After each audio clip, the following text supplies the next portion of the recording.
স্বাগত জানাচ্ছি কুইলার্স health and nutrition টিপ চ্যানেলে। আজকে 84তম ব্লগে চলে আসলাম ভিউয়ার্স।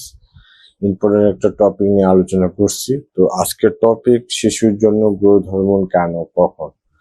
এটা হচ্ছে সকল শিশুদের জন্য খুবই একটা ইম্পর্টেন্ট টপিক এবং সকল অভিভাবকদের জন্য যারা হচ্ছে অনেক কিউরিওসিটি থাকে যে বা অনেকে চিন্তিত থাকেন তাদের বাচ্চাদের বাড়ন্ত বয়স নিয়ে।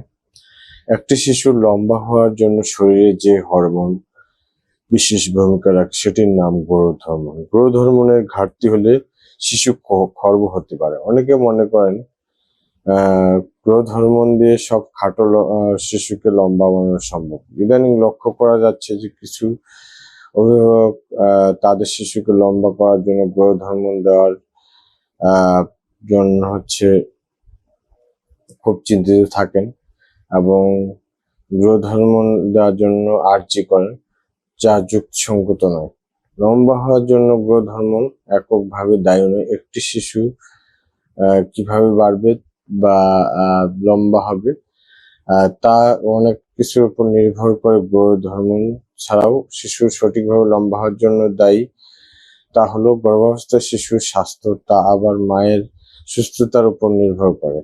নবজাতকের ওজন অসুস্থতা, জন্মরোগ ও জন্ম পরবর্তী পুষ্টি কোনো সমস্যা থাকলে উচ্চতা কমে যেতে পারে। আরো কিছু বিষয় আছে ভিউয়ার্স, সেগুলো নিয়ে আলোচনা করছি।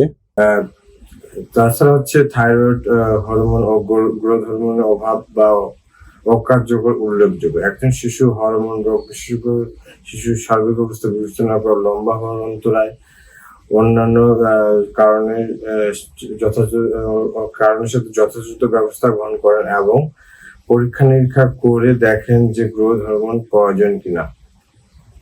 যেভাবে বুঝবেন হচ্ছে গ্রোথ হরমোন নেওয়া উচিত বা উচিত না, তো হচ্ছে এই বিষয়ে কথা বলছি। যেসব ক্ষেত্রে গ্রোথ হরমোন অনুমোদন দেওয়া হয়েছে তা হলো শরীরে গ্রোথ হরমোনের অভাব বা ঘাটতি যদি প্রমাণিত হয়, দেন প্রাডার-উইলি সিনড্রোম নামক বিশেষ রোগ, জন্মগত স্বল্প ওজনের শিশু যারা পরেও ঠিকভাবে বৃদ্ধিপ্রাপ্ত হয়নি, দেন কথা বলছি যেসব ক্ষেত্রে খাটো হওয়ার ইতিহাস জানা যায়নি, তারপর হচ্ছে টার্নার সিনড্রোম, দেন হচ্ছে সক জিন হাপ্পো ইনসাফিসিয়েন্সি, দেন মুনাস সিনড্রোম, ফাইনালি দীর্ঘমেয়াদী কিডনি রোগে যারা হচ্ছে ভোগে, যেসব শিশু তাদের ক্ষেত্রে গ্রোথ হরমোনের দেওয়ার হচ্ছে বিবেচনা করা হয়। তো এই হচ্ছে আজকে আলোচনার বিষয়।